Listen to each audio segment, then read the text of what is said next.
What up? It's your boy Sly Kane, the Afro Nerd, coming to you today because I'm going to be doing a movie review. So check it out. Fight!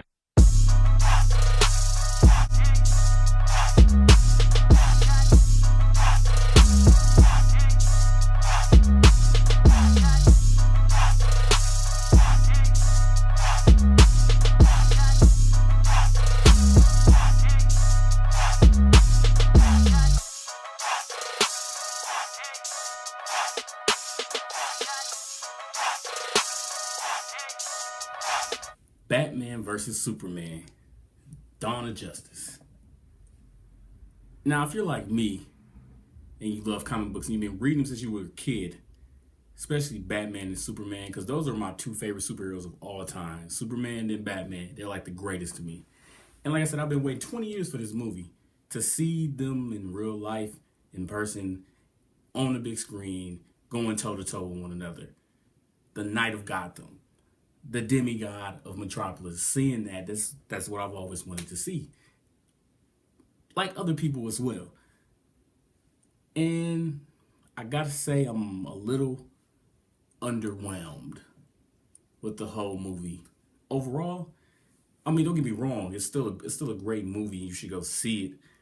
But to me, I'm gonna give it a 7.5 out of 10. And here's my reasoning behind that. For one, if you haven't seen the movie yet, don't watch this. There's spoilers in it. I was gonna do a spoiler-free one, but it's been around long enough where you should have seen the movie already. So if you haven't seen it, don't watch this. But my reasoning behind giving it a 7.5 is because, for one, there's too many plot holes in the story. There's scenes where there has been devastation by Batman or Superman saving someone, and we don't see it. You just see the aftermath of it. Like when Batman catches up to these sex traffickers, and you see the police come, and the women all in cages afraid because Batman has come to save them. Now, the police officer goes upstairs, and he sees one of the bandits chained up on a heater with a Batman brand. But you don't see what took place for it to get that way. I mean, you see Batman for a split second, he's hanging on the wall and the cop tries to shoot him. Mind you, the way Batman moves in that movie right there was awesome. But you don't see what he does to the bad guys to make them fear him and to make the ladies downstairs afraid of him. What does he do? And you don't get to see that. The biggest scene was when Batman went to go get the actual kryptonite from Lex Luthor.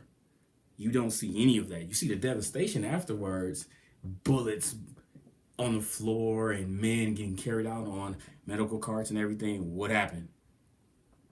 We don't see anything. Another reason being that I gave it a 7.5 is because of the villain. Now, Jesse Eisenberg isn't a bad actor, but he's not a good villain. But as Lex Luthor, he's a horrible villain, which begs the question: why Jesse Eisenberg? What did he do in his audition that made Snyder just say, "Oh, he's the Lex Luthor"?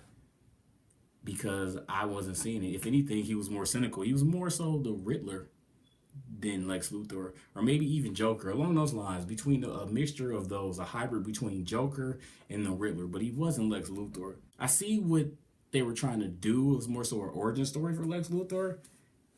I don't think we really needed an origin story for him. We already had enough people in it where we didn't really need to take time to actually sit there and watch Lex Luthor go through his villainous transformation. And let's keep it honest. The villain makes the story. Christian Bale wasn't a good Batman. He was a horrible Batman. He wasn't a good Bruce Wayne either. He didn't make me believe he could be Bruce Wayne or Batman. He was kind of shitty. The reason those movies were so good is because Christian Bale had a great ass script. Christopher Nolan laid out a masterpiece for this man, and all he had to do was just be in a suit for the most part. Another thing about it, their interaction, it wasn't enough interaction between Batman and Superman. And it was just like there was this beef between them one another. And they didn't meet up enough for them to have that kind of beef. I guess that's where the misunderstanding came from in the movie, where Batman just didn't really know what was going on with Superman, and Superman didn't know what was going on with Batman. So they just had this eternal beef, and they hadn't had any encounters with one another until the scene where Batman is chasing down the Russian mob members that work for Lex to get the kryptonite, and he crashes into Superman. And then you have that little dialogue, and he flies off. No confrontation, nothing. Just the bat is dead. This is mercy. He flies off. He goes. He fights Batman. The fight wasn't all that great to me, to be honest. It's cool. They tried to do a good job of recreating the fight scene of The Dark Knight Returns. The fight didn't translate well to the movie. The fight in the comic books, or even the Dark Knight Returns movie, animated movie DC made, was 10 times better than that. Like, extremely better. Like, take a look at it.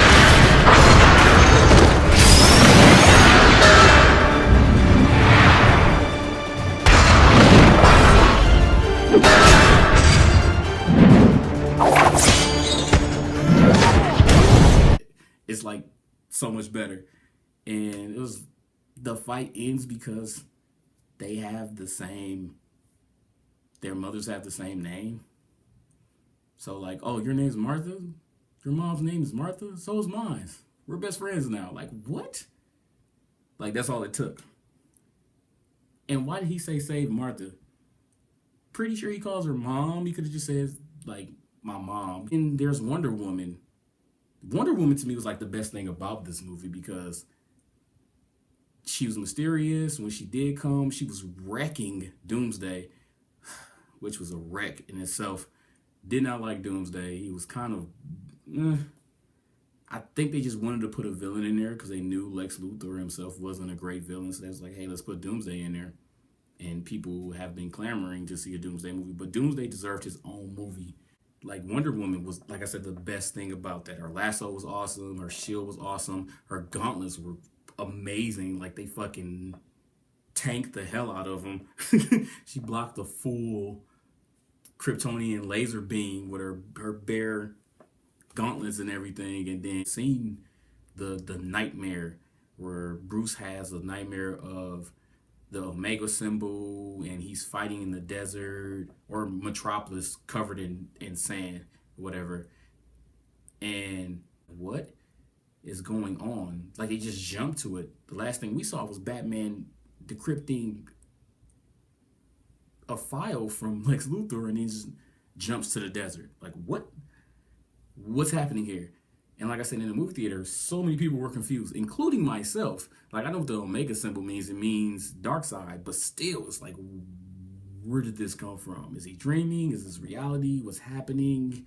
And then he supposedly wakes up, and there's this dude in lightning and a beam of light, and he's like talking to Bruce, and we're sitting there in the movie theater, and everyone's like, what the fuck is going on? I saw this movie twice.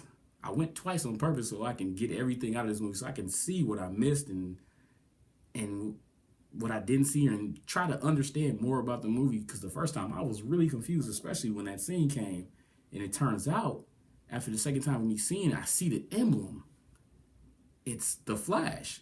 Now he's either on the cosmic treadmill or he's in the Speed Force itself. Either way, if you don't read comic books, or even you didn't pay attention, or you were so flabbergasted by what was on the screen, you wouldn't have noticed that. Even if you know who Ezra Miller is, it doesn't look like Ezra Miller, because that's what it is. It's the dude that's playing the Flash. It is him, but he has like a futuristic suit on, and you can barely see the Flash emblem. It's like in the lightning passing, and you can see it for a brief moment. And I see it, and I'm like, oh, that's the Flash. Maybe he's showing him a possible future. But it's like watching Batman vs. Superman is like watching a jigsaw puzzle, and you have to put all the pieces together when it shouldn't really be like that. But like I said, all in all, that movie's a 7.5. You should still go see it. I'm pretty sure after I see the DVD, I'm going to review the DVD as well. I'm pretty sure I'll give the DVD a higher rating because it's going to have those other missing puzzle pieces put into place, so we have the full picture of what exactly Snyder was trying to do. But that's my review of the movie. If you got any comments, please leave them at the bottom. And please click that subscribe button. If you like this video, like it. If you don't, that's cool too. Any feedback is good feedback. This has been Sly Kanan, Afro Nerd TV. Peace. Shit. And that's who I'm rocking with. But I don't think his team is better. Iron Man team way better. Extremely. Way Yeah, I'm with Derek on that. Like, I'm definitely siding with Team Captain America because